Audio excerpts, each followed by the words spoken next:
Hello, this is James Cox of the Martial Arts Lifestyle, and we're on episode number 34. Today, oh my, man, here's a very powerful, trendy, popular word nowadays, and it is entitlement. So entitlement. Well, man, we have an entire generation labeled pretty much for being entitled. It's thinking that you have a right to something, I guess, just because, being privileged. That's another word that could be a good synonym, go hand in hand, but being privileged for whatever reason, just because, that you should get whatever you want, that you should have special treatment because you're entitled for it for some reason. I do see more and more today in the world.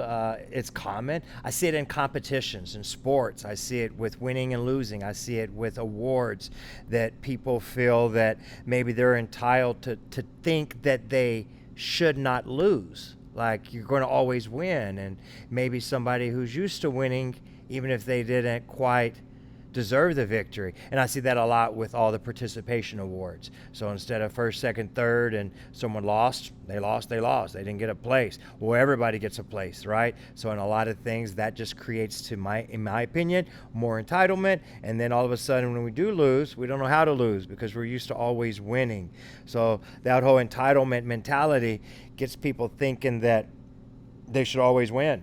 And then they don't know how to lose, and that's very dangerous, I think. I think that is, more harm than good 100%, because losing is learning, and, most good, successful people had many, many failures. So to fail is actually in the long run to learn and to win and to succeed so that you made those mistakes and you know what to hopefully do next time to avoid it and make it a success. But my question is kind of like, who owes you what? Does the world owe you something? Do you ever think that way? Do you see other people thinking that way? Well, I think we all kind of agree, no. No one owes us anything. The world doesn't owe us anything. It comes from you working, having the talent, having the mindset, and not just expectation of the given. Is given just because, I do believe in the whole positive concept. I believe in the law of attraction. I believe that you can do and be and have about anything. In reason. Now, in reason, of course, because you get a lot of people, the first thing is, well, if I believe that I can do anything is possible, then, I want to think that I can fly, but I can't fly. I want to think that I can beat LeBron James in basketball, but I'm not going to be able to do that. So, dude, it's about in reason. But, of course, I think you can do and have about anything if you work and if you put the time and the effort and the vision and the focus on that, of course, right? I'm going to be more like dad right now, but I remember with my kids, and I was young with my first child, and, felt that I needed to be strict, and everything was about a life lesson, and, kind of hard, old school father, at least at first. I mellowed out a little bit through the years there. But I remember always telling my kids it's the things that you hear common of the three things that are the responsibility of a parent, and that's the whole three: food, clothes, shelter. So, my responsibility or the right is to give you food, clothes, and shelter. Everything after that, those extra snacks in the refrigerator, those, extra electronics and accessories, the extra clothing, special things, the latest video game, the swimming pool, all those other things are luxuries and privileges. They're privileges. So, how many people just feel that they're entitled to getting all that? That just because it's all of a sudden, like at Christmas or birthdays, and everything is just a present and it's just given to you. Well, life isn't always like that, You should learn and know that you have to work hard for what you get. Yeah, most of the time. That doesn't mean that you can't, have enough faith and confidence and, good positive work and mindset to kind of will something in and to stay fast and true with that and make it happen. But it's still going to kind of take effort on your part, man. You can't just, you got to make stuff happen is what I'm saying. When I talk about entitlement, and as, martial artists, definitely very common in martial arts. Where do we see entitlement in the martial arts? Well, first thing is those belts around everybody's waist. This is promotion. This is award. This is title. This is praise. This is an advancement. We use our belt system, like I've said before, as a cycle of success to build your way up a ladder, to start at first grade, to go to second grade, to work your way through the steps because you've earned it through experience, through trial, through blood, sweat, and tears, if you will, and that you've deserved it. It shouldn't be given to you. You should have a curriculum that requires you to learn certain things and to pass or fail. Pass and fail is a good thing, right? So you're not entitled for that rank just because you're there. I do think that early on belt rank, so if we're going through like typical martial art belt colors, is definitely going to be, I hate to use the word easier, but the process of getting from a white belt to a yellow belt is an easier process than it would be to get to your black belt from like a brown belt or even from a red belt or whatever. So your early on beginner belt ranking promotions, yeah, sure, that process, it's less time to get there. Again, everyone does it slightly different, but in 3 months you could earn your first belt if you have 12 belts. Now this is more of a traditional martial arts style, more of a karate, Kempo martial arts style, not so much the Brazilian Jiu-Jitsu style where they only have 5 belts anyway, and it's a complicated art where it takes a little bit longer to get to your belt. But you should embrace that. You should embrace that it takes time, because you want to be good at what you do and you want to be able to apply it and to understand that knowledge, man. It's like getting a college degree.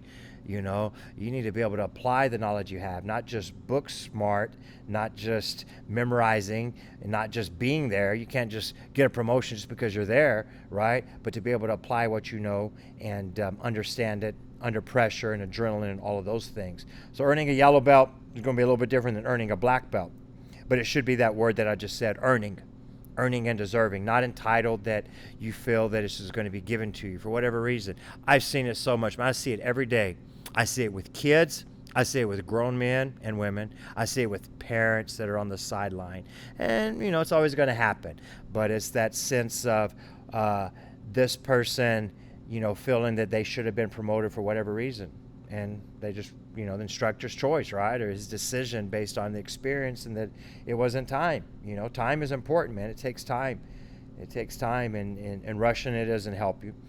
I think I feel much better definitely on things that took me a lot of time and work and effort than things were just kind of given to me. Talk just a little bit about my black belt test. Of course, I was the first black belt that Patrick McDaniel promoted. It's kind of like what I was saying about raising my first child. I was a little hard on him, right? Well, he was pretty hard on me. And then I also remember the first black belt that I promoted, Mr. Chuck Estes. I was pretty hard on him because we're setting the pace and the standard. And man, we really want these guys to go through it. We want them to go through it. We want them to earn it. We want them to remember that. We want them to feel it mentally, physically, spiritually, emotionally, from the inside out. My black belt test was 3 days long. It was one day was a long day. It was about 6 hours. The next day maybe about 4. Next day about 4. But it was a 3-day test, and it was hard. And it was a lot of stuff. Well, we never had another black belt test that was 3 days. So years later, the other one kind of went to 2, kind of went to 1, It didn't necessarily mean that they were less, but maybe they were not as challenging or difficult in the expectations. The bar wasn't set quite as high until after that first black belt set that.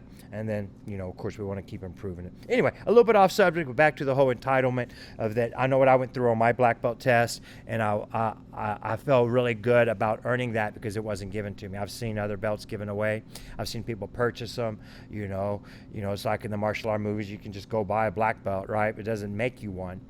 The belt doesn't make you. You actually make and hopefully better that belt because you got to represent it. If I don't have my rank on, I'm still a martial artist with my belt or not. So hopefully that I can, always portray that and improve. If it just feels better going through that. I see entitlement today with a lot of business owners. I've done martial arts and I've owned my business since basically 1990s, I think, when I first set it up. As a business entity.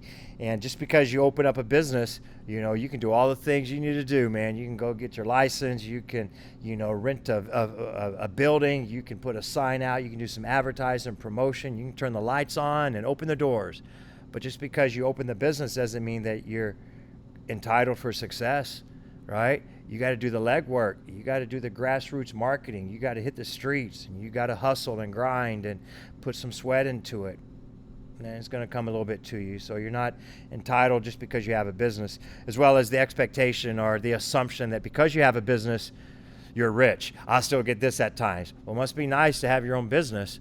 Shoot, if you only knew, I can come back and say, must be nice to clock in and out, go in at 8 o'clock and get off at 5 and not have to worry about things 24/7.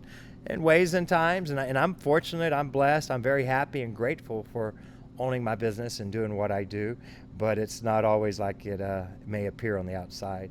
It's work. It's definitely work.